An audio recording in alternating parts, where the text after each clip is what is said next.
Hello guys, मैं Monika Chauhan study time में आप सभी का स्वागत करती हूँ। तो गाइस, आज का हमारा टॉपिक है सब्जेक्ट वर्ब अरेंजमेंट।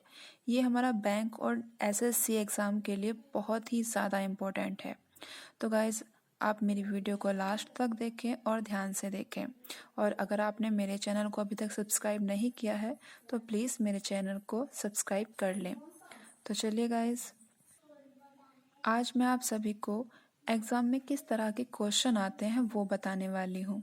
तो चलिए पहले हम वो क्वेश्चंस देख लेते हैं, उसके बाद हम अपने रूल्स आगे कंटिन्यू करेंगे।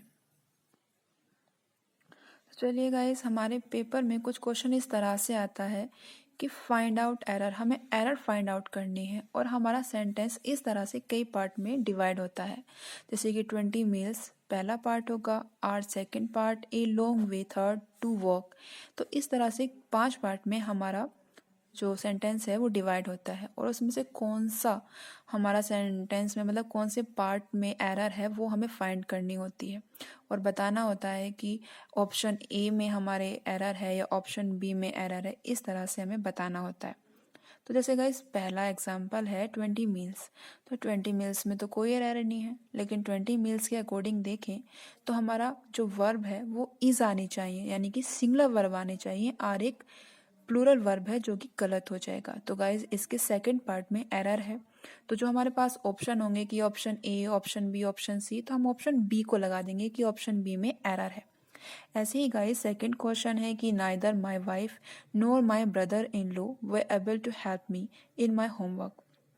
तो गाइज, मैंने आपको एक रूल बताया था कि जहाँ पर भी नाइदर आ जाएगा, नाइदर के साथ हम ऑलवेज सिंगुलर वर्ब का यूज़ करेंगे और वर एक प्लूरल वर्ब है तो प्लूरल वर्ब तो गलत हो जाएगा और इसके साथ इसलिए हम इसे काट के यहाँ पे वॉज लगा देंगे तो आंसर करेक्ट हो जाएगा। और ऑप्शन में हम कर देंगे कि एरर एरर है 3 वाले ऑप्शन में। ऐसे ही गाइज, नीचे हैं if my father approve I will go to Mumbai, कि यदि मेरे फादर, तो यदि मेरे पिता, तो पिता तो एक ही है तो अप्रूव तो यहाँ पे गलत हो जाएगा, मतलब प्लूरल वर्ब है ये तो अप्रूव। तो अगर हम अप्रूव में एस लगा देंगे तो वो एक सिंगुलर वर्ब बन जाएगी।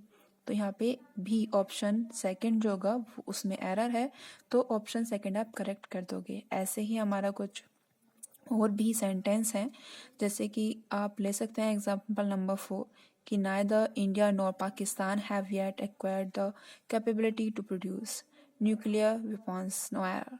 तो गाइस, जो हमारा ये इस तरह का एग्जाम्पल है, इसमें भी आप देख सकते हैं कि नाइदर के बाद भी जो वर्ब आई है वो भी प्लूरल आई है, तो हम हैव की जगह हैज़ करेंगे तभी हमारा सेंटेंस करेक्ट हो जाएगा। तो चलिए गाइस, आई होप आपको समझ में आया होगा कि किस तरह के क्वेश्चन पेपर में पूछे जाते हैं। तो चलिए गाइस, इसके साथ ही अब हम अपने रूल्स स्टार्ट करते हैं। कुछ रूल्स हम अपनी पहली वीडियो में आपको बता चुके हैं, तो उसके लिए आप मेरी पहली वीडियो देख सकते हैं और उसका लिंक आपको डिस्क्रिप्शन बॉक्स में मिल जाएगा। तो चलिए गाइस, आगे हम स्टार्ट करते हैं। तो गाइस, हमारा रूल नंबर 5 है पेयर वर्ड, कि यदि पेयर वर्ड आ जाते हैं किसी सेंटेंस में तो हम सिंगुलर वर्ब का यूज़ करेंगे। जैसे पेयर वर्ड कौन कौन से होते हैं, bread and butter, rice and curry. तो इस तरह के मैंने कुछ आपको पेयर वर्ड दिए हैं जो एक साथ बोले जाते हैं। अगर ये किसी सेंटेंस में आ जाते हैं तो हम सिंगुलर वर्ब का यूज़ करेंगे। जैसे कि एग्जाम्पल नंबर फर्स्ट है, bread and butter is my favourite breakfast. तो गाइज, अगर ब्रेकफास्ट की बात करें तो ब्रेड एंड बटर जो है वो एक में ही काउंट होगा। ऐसा तो है नहीं हम ब्रेड अलग खाएंगे ब्रेड बटर अलग से खाएंगे, तो ये एक में ही माना जाएगा और इसीलिए एक सिंगुलर सब्जेक्ट होगा और इसी के अकॉर्डिंग हमारी सिंगुलर वर्ब भी आएगी, तो इज यहाँ पे करेक्ट हो जाएगा। Second example, rice and curry is popular dish.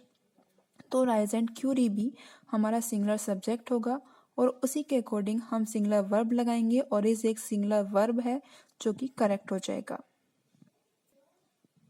लेकिन गाइस, इसके साथ एक रूल और जुड़ जाता है कि यदि दो सिंगुलर अनकाउंटेबल नाउन हो, ठीक है, कि अगर जो नाउन है वो हमारा अनकाउंटेबल नाउन होगा और एंड से जुड़ा हो तो हमारी जो वर्ब है फिर वो प्लूरल वर्ब आएगी। जैसे कि हमने एग्जांपल्स नीचे दिए हुए हैं, time and tide wait for no man. तो जो टाइम है वो एक सिंगुलर अनकाउंटेबल नाउन है जिसकी वजह से वेट एक प्लूरल वर्ब है, तो यहाँ पर प्लूरल वर्ब करेक्ट होगी। ऐसी fire and water do not agree, तो गाइस फायर और वाटर दोनों ही सिंगुलर अनकाउंटेबल नाउन है जिसकी वजह से यहाँ पर प्लूरल वर्ब आएगी। तो हमने यहाँ पे जो डू लगाया है वो एक प्लूरल वर्ब है जिसकी वजह से ये करेक्ट हो जाएगा। ऐसे ही गाइस थर्ड एग्जांपल है गोल्ड एंड सिल्वर, तो गोल्ड एंड सिल्वर भी हमारा सिंगुलर अनकाउंटेबल नाउन है जिसकी वजह से हमारी जो वर्ब होगी वो एक प्लूरल। तो चलिए गाइस, आई होप आपको ये सब कुछ अच्छे से समझ में आया होगा। तो चलिए आगे चलते हैं इसी के साथ। तो गाइस इसका एक रूल्स ये भी है कि अगर कोई फैमिली रिलेशन वर्ड आ जाते हैं तो भी हम कैसी वर्ब का यूज़ करेंगे, प्लूरल वर्ब का यूज़ करेंगे। तो हमारा रूल नंबर 6 यही बताता है कि अगर फैमिली रिलेशन वर्ड आ जाते हैं और वो एंड के साथ जुड़े हुए हों तो हम प्लूरल वर्ब का यूज़ करेंगे। जैसे my mother and father are proud of me. ठीक है, तो यहाँ पर मदर एंड फादर आ गया, तो मदर एंड फादर जो है वो एंड से जुड़े हुए हैं और फैमिली रिलेशन है, तो यहाँ पे प्लूरल वर्ब आर एक प्लूरल वर्ब भी है, तो ये करेक्ट होगा। जैसे कि अब नेक्स्ट एग्जांपल में लिखा है कि माई मदर एंड फादर इज, तो अगर आप मदर एंड फादर को एक में काउंट करोगे तो ये तो गलत हो जाएगा। तो यहाँ पर सिंगुलर वर्ब की वजह से ये गलत होगा, यहाँ पे इज नहीं आके आर ही आएगा जो कि करेक्ट होगा। इसी तरह से आपका सेकेंड एग्जाम्पल होगा your uncle and aunty want to settle in Delhi, तो वॉन्ट यहाँ पे एक प्लूरल वर्ब है जो कि करेक्ट है। तो गाइस आई होप आपको ये पेयर वर्ड का रूल समझ में आया होगा कि पेयर वर्ड जो होते हैं उनके साथ सिंगुलर वर्ब यूज होती है। बट अगर हमारा जो सब्जेक्ट है वो अनकाउंटेबल नाउन है और वो एंड के साथ जुड़ा हुआ है तो वर्ब प्लूरल आएगी। और साथ ही साथ अगर फैमिली रिलेशन वर्ड आ जाते हैं और वो एंड के साथ जुड़े हुए हैं तो भी वर्ब कैसी आएगी, प्लूरल ही आएगी। तो चलिए गाइस, अब हम चलते हैं अपने रूल नंबर 7 की तरफ। रूल नंबर 7 कहता है कि यदि ईच ऑफ, आइदर ऑफ और नाइदर ऑफ के बाद प्लूरल नाउन या सिंगुलर काउंटेबल नाउन या प्लूरल प्रोनाउन आ जाए तो वर्ब कैसी यूज होगी, सिंगुलर वर्ब यूज होगी। जैसे each of these 4 pens is red. अब अगर आप सोचें कि 4 पेन्स हैं, 4 पेन्स हैं, तो इसका मतलब ये तो प्लूरल सब्जेक्ट हो गया, तो आप उसकी वजह से यहाँ पे आर लगाना सोचोगे जो कि गलत हो जाएगा। यहाँ पे आपको देखना है कि ईच ऑफ लगा हुआ है और ईच ऑफ लगने के बाद जो भी हमारा प्लूरल सब्जेक्ट आया है उसके बाद कोई भी प्लूरल सब्जेक्ट आए या प्लूरल प्रोनाउन आए, हमारी वर्ब कैसी आनी है, सिंगुलर आनी है। तो यहाँ पर इज करेक्ट हो जाएगा। इसी तरह से either of those 2 boys is gentle. अब देखिए आइदर यहाँ पे भी 2 बॉयज लिखा है, आप कहेंगे 2 बॉयज है, 2 बॉयज तो ये तो प्लूरल नाउन हो गया कि 2 बॉयज है, तो यहाँ पे आर आना चाहिए। लेकिन गाइस आर गलत होगा क्योंकि आइदर ऑफ लिखा हुआ है। आइदर ऑफ की वजह से यहाँ पर हमारी वर्ब सिंगुलर आएगी जो कि इज करेक्ट है। तो यही रूल्स को गाइस ध्यान में रखना है कि अगर ईच ऑफ, आइदर ऑफ और नाइदर ऑफ है और इनके बाद प्लूरल नाउन या सिंगुलर काउंटेबल नाउन या प्लूरल प्रोनाउन हो तो कुछ भी हो, लेकिन वर्ब कैसी आनी है, सिंगुलर ही आनी है।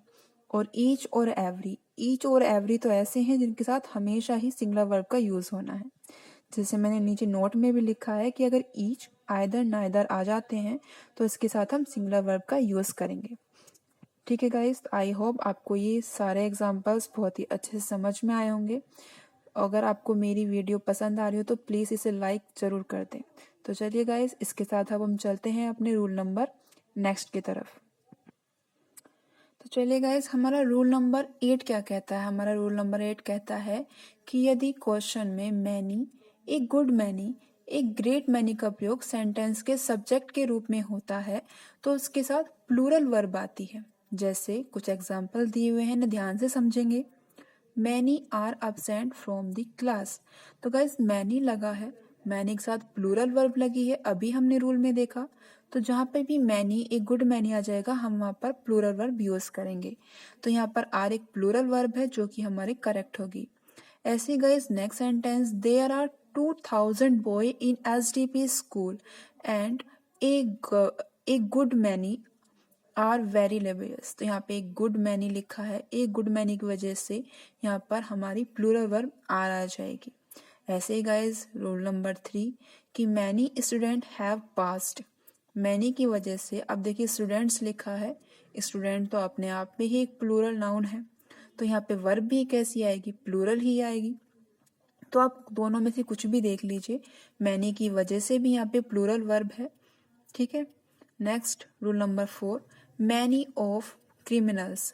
तो देखिए क्रिमिनल्स एक प्लूरल नाउन हो गया, लेकिन हमें तो मैनी को ध्यान में रखना है। मैनी लिखा है तो वर्ब कैसी आनी है, प्लूरल ही आनी है, और वर्ब एक प्लूरल वर्ब है, तो जहाँ पर ही हमारा सेंटेंस करेक्ट हो जाएगा। तो आई होप गाइज आपको ये रूल समझ में आया होगा। इसका भी एक नोट है, आप इसे ध्यान से समझेंगे कि मैनी ए, मैनी एन, अगर इसके बाद सिंगुलर काउंटेबल नाउन आ जाता है तो हमारी वर्ब जो यूज होगी वो सिंगुलर यूज होगी। ठीक है गाइस, तो ये एक रूल है, आप इसको प्लीज अपने ध्यान में रखें कि अगर मैनी ए या मैनी एन के बाद सिंगुलर काउंटेबल नाउन आ जाता है तो वर्ब कैसी होगी, सिंगुलर होगी। जैसे कि सेंटेंस में लिखा है many a boy goes to college in time. तो मैनी आया, अब आप कहेंगे कि मैनी में ऊपर तो बोला कि मैनी आता है तो प्लूरल वर्ब यूज होगी, बट गाइज यहाँ ध्यान देंगे कि मैनी ए आया है, ऊपर जो था वो खाली मैनी था, यहाँ पर मैनी ए आया है जिसकी वजह से वर्ब सिंगुलर यूज होगी। जैसे मैनी ए बॉय गोज, तो गो नहीं लिखेंगे, गोज लिखेंगे, जो कि हमारी सिंगुलर वर्ब है, और ये आंसर हमारा करेक्ट हो जाएगा। नेक्स्ट में मैनी एन लिखा है, मैनी एन की वजह से जो हमारी वर्ब है वो सिंगुलर आएगी, तो आगे लिखा है many N orange was rotten.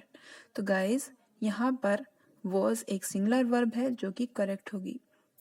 तो गाइज आई होप आप सभी को ये रूल्स बहुत ही अच्छे से समझ में आए होंगे। तो अगर आपको मेरी वीडियो अच्छी लग रही हो तो प्लीज़ गाइज मेरी वीडियो को लाइक एंड सब्सक्राइब ज़रूर करें। Thank you.